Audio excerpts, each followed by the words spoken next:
Hi, it's Dwyer. DwyerBoxingNews.com, GamblersAdvisory.com.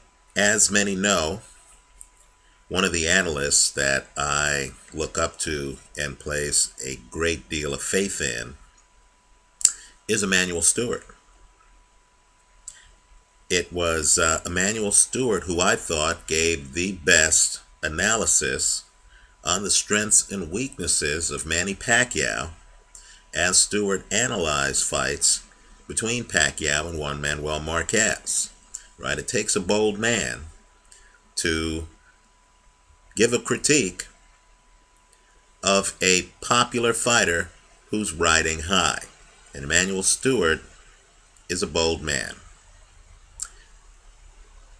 I just heard that Emanuel Steward has died. And thought I'd just share some immediate thoughts about it.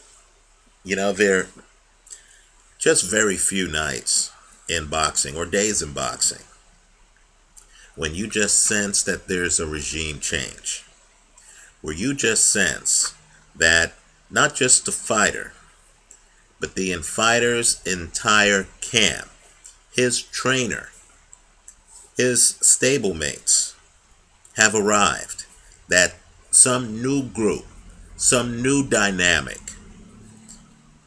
has just moved to the center of boxing. Doesn't happen that often. Recently, I believe it happened with Manny Pacquiao versus Oscar De La Hoya. Another recent match, David Haye against Enzo Maccarinelli, right, where you just sensed that things were different after those fights. You just sensed that as successful as Manny Pacquiao and David Haye were, that this meant something different, that there was some sea of change. Other fights in history where you just felt that this was a change that was going to have future repercussions. Mike Tyson against Trevor Berbick. For those of us a little bit older, Hector Camacho against Bazooka Lamone. Lennox Lewis, the night he beat Razor Ruddock. Vitaly Klitschko, the night he fought Lennox Lewis. Right? These are moments where you just feel that a fighter is about to change things in the sport. His group is about to change things in the sport. Years ago, when I was a punk teenager, I was watching a small black and white TV in some off room of my parents' house. And on the TV was a fight from Detroit, right? A city that really wasn't front and center in boxing at that point. They'd had a great history. Historians know that Joe Louis, for example, is from Detroit. But Detroit really wasn't at the center of the boxing universe at that point. And there was a fighter, Thomas Hearns, right? His nickname was the Hitman. There was actually a feud in Detroit because the powers that be in Detroit didn't like the name. They thought it painted Detroit in a negative light. And so they came up with another name, the Motor City Cobra. But understand, as Thomas Hearns entered the ring that night against the champion, Pimpino Cuevas, it wasn't just Hearns. There was an entire group with him. And they had what we call swag, right? It was my first time seeing Thomas Hearns. I had heard the name, knew nothing about him. As he entered the ring, I remember looking at his crew and thinking, oh wow, he has a black trainer. Everyone who entered the ring with Hearns that night seemed to have attitude. I remember watching the TV and thinking, who are these guys? They were so brazen, right? You know, guys who walked in so convinced of their own ability. I remember Emanuel Steward had this nondescript facial expression. The whole thing seemed audacious, right? And Hearns, as he enters the ring, is wearing a robe. And on the back of the robe, it said, "Let's get it on." And I remember thinking, this guy either is awfully good or he's a jackass about to get his butt kicked by the champ. And I remember the first round. I remember watching it, with a nickname like the Hitman. I was expecting this guy to come in and kind of like swarm his opponent, try to jump on him, right? A generation later, a different Hitman, Ricky Hatton, had a style that, would come out and would jump on you. Instead, Hearns, who seemed underfed, he seemed unnaturally tall and unnaturally slender. Hearns comes out, turns sideways, sticks a jab, doesn't even fight Cuevas, right? I was wondering, how's anyone going to outfight Cuevas, who was a bit of a brawler? Hearns doesn't even fight Cuevas. He comes out, turns sideways, is sticking a jab in Cuevas' face. Cuevas couldn't even get to him. And of course, that fight ends early. Because once Thomas Hearns turns over his right hand, it's over. He hits Cuevas. Cuevas looks unbalanced.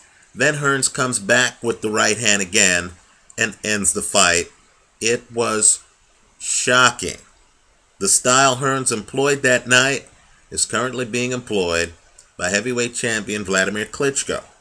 And understand, it's like as Hearns won, you didn't even feel it was a win. You thought it was a coronation, right? You understood that Detroit was on the map. And let me just tell you, the 1980s, we talk about who owned the 80s, right? In boxing, an argument can be made that the 80s belong to Sugar Ray Leonard, right? But I'll say this, in terms of trainers in the 1980s, understand that the Kronk Gym, the gym where Hearns came out of, was arguably the best known gym by the end of the 1980s.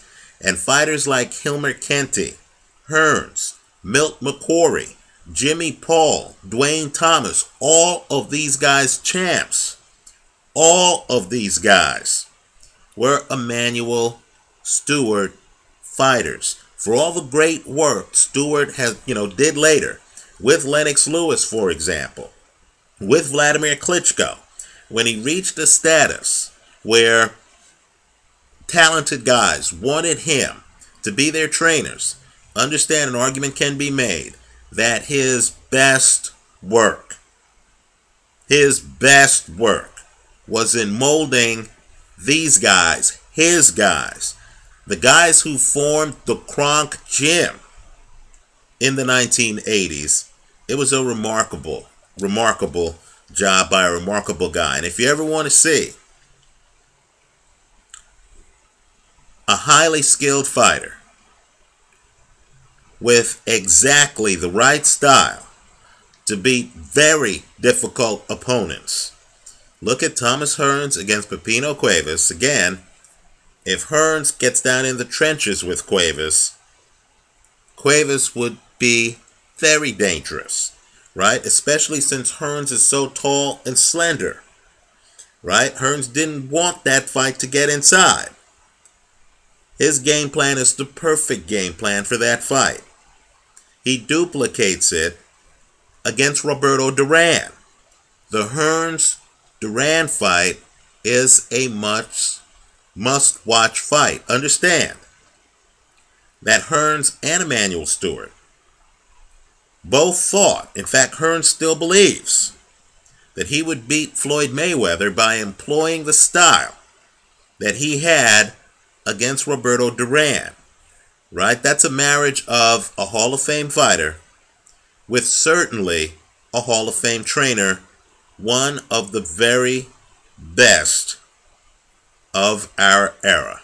And as for Emanuel Steward, as an analyst on HBO, all I can say is take a look at his work on the Manny Pacquiao fights. If you ever want to hear great analysis just sit down on YouTube with those fights, the ones Emanuel Steward did, and just hit rewind. Just rewind the tape and listen to it multiple times. I'll tell you, for me, it's always an educational experience. You're talking about a great trainer. You're talking about a guy who literally, wasn't made by one fighter. Understand, Hearns is one of several guys who Emanuel Steward taught how to box, who ended up with championships, right? I mean, from the ground level, right? And so you're talking about really an elite trainer on a level that we can't even envision. Understand that, Hearns isn't even his first champion. His first champion was Hilmer Kenty, right? And so you're talking about a guy who literally starts a gym and then starts churning out champions and literally, does so systematically, without apology, with the kind of swag that totally blew me away as a teenager. I have to tell you, that Hearns-Pimpino Cuevas fight, it was the first time I saw Hearns. That was so devastating that I remember at the end of the fight sticking around. It was on CBS, watching the replays of the knockdown.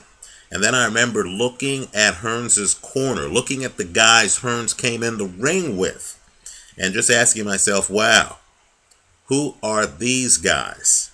You just kind of understood that this was a regime change in the sport of boxing.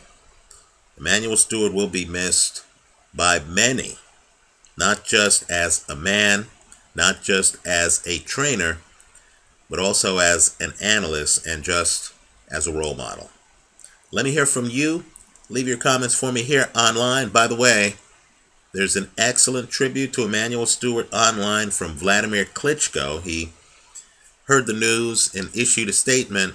I think that statement is really heartfelt and real meaningful, and it just lets you know the value that Vladimir Klitschko placed in his trainer.